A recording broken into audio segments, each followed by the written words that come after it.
আর তো বসে থাকা যায় না। 16টা বছর থেকে পলাইছিলাম, আর আমার সাল্লু পাল্লুরা কেউ জেল খাচ্ছে, কেউ বেনাদোষে মার খাইছে। সরকার তো হতেই হইব এবার, আর সাল্লু পাল্লু গুলারে বিভিন্ন পদে দিতে হইব, যাতে 16 বছরের ঋণ সুদ হয়।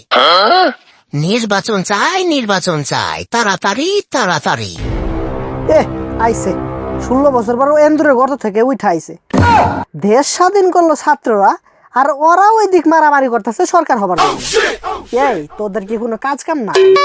ওই মিয়া, শুধু ছাত্ররা মানে কি কো এগুলা? আমরা কি বীর পুরুষের মতো এই আন্দোলনে ছিলাম না? হ, দেখছি আমরা কিরকম ছিলা, দেখছি আমরা। কয়েকজন ছিলা ওই যে পিছনে পিছনে, এত বীর পুরুষ ছিলা এই 16 বছর কইছিলা। যেই মাত্র শুনছে দেশ স্বাধীন হয়েছে, তখন থেকে জ্বালা পয়দা হয়েছে কখন ওই চেয়ার আমি বসমু আর জনগণের পিছন মারবো। কি কয় পিছন মারবো মানে? ও, এই কথা বুঝো নাই? আবার আজ হারে হুজুরের কথা ঠিকই বুঝছো, যে একদল খাইয়া গেছে আর আরেক দল হা কইরা আছে খাবার জন্য। আরে বুইরা, কথা তো ঠিকই কইছে। এই কথা কাদের লাগছে জানো? যারা এই কথা সমালোচনা করছে। ওই বুইরার ঘর বুইরা, তোমাদের এত সমস্যা কি? হ্যাঁ, এই সরকার নিয়ে 300-350 এমপি ছাড়া তো দেশ ভালোই চলতেছে। ও, তাড়াতাড়ি তোমরা সরকার হবা আর 16 বছর ঋণ পরিশোধ করবা, তাই 300-350 এমপির বেতন কইতে আসে?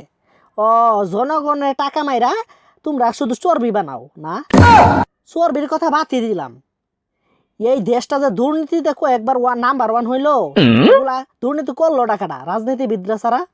আর দুবাই দেশে যে ফ্ল্যাট কিনে নাম্বার 1 হইলো, এগুলা কারা করছে? দেশের গরিব লোকরা করছে, ওই রাজনীতিবিদরাই তো।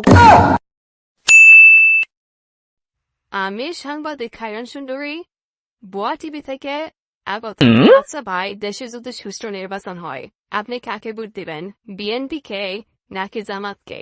ভাই, আমি গরিব মানুষ, আমি বুঝি না রিক্সা চালাই ভাত খাই। যতটুকু বুঝি আমি জামাতকে ভোট দিম। কারণ কি ভাই? রাস্তাঘাটে আমি গাড়ি চালাই, আমি দেখি তো কাপড় পরছে একদিকে দুলে আবার আরেক দিকে দেখাও যা, আবার ক্ষমতাও দুলাই। এই কারণে জামাতকে ভোট দিমু। মামা তো ঠিকই কইছে, তোমাদেরও ক্ষমতায় দেখছি, আরেক দলেরও ক্ষমতায় দেখছি, নামটা উচ্চারণ করলাম না। এইবার একটু জামাতের সুযোগ দেওয়া হোক না কেন? দেখি তারা কি করে ক্ষমতায় আইসা, ওদের একটু ক্ষমতায় দেওয়া উচিত তো। একটি সুখ সংবাদ, আগামী 20 বছর কোনো নির্বাচন হবে না। আগামী 20 বছর এই দেশে কোনো নির্বাচন হবে না। সুখ সংবাদ, আগামী 20 বছর কোনো নির্বাচন হবে না। আগামী 20 বছর এই দেশে কোনো নির্বাচন হবে না। হ্যাঁ, কই কি রাজনীতি ছাড়া আমরা খাই মুখী, বাস মুখী ভাবে 16 বছরের তালা ঋণ পরিশোধ করতে পারবো না। আমি শেষ।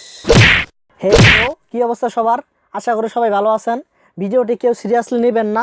আমি একজন আন্দোলনকারী ছাত্র হিসেবে বলতাছি, সাধারণ নির্বাচন হবার পর যে দলই ক্ষমতা আসুক না কেন, আগের দলের মতো তোমরা যদি শুরু করো, মনে রাখো দেশের মানুষ কিন্তু জানে কিভাবে পতন ঘটাতে হয়। একদল পলাইতে পারছে, আর তোমরা পলানোরও সময় পাইবে। কথাটা মনে রাখো।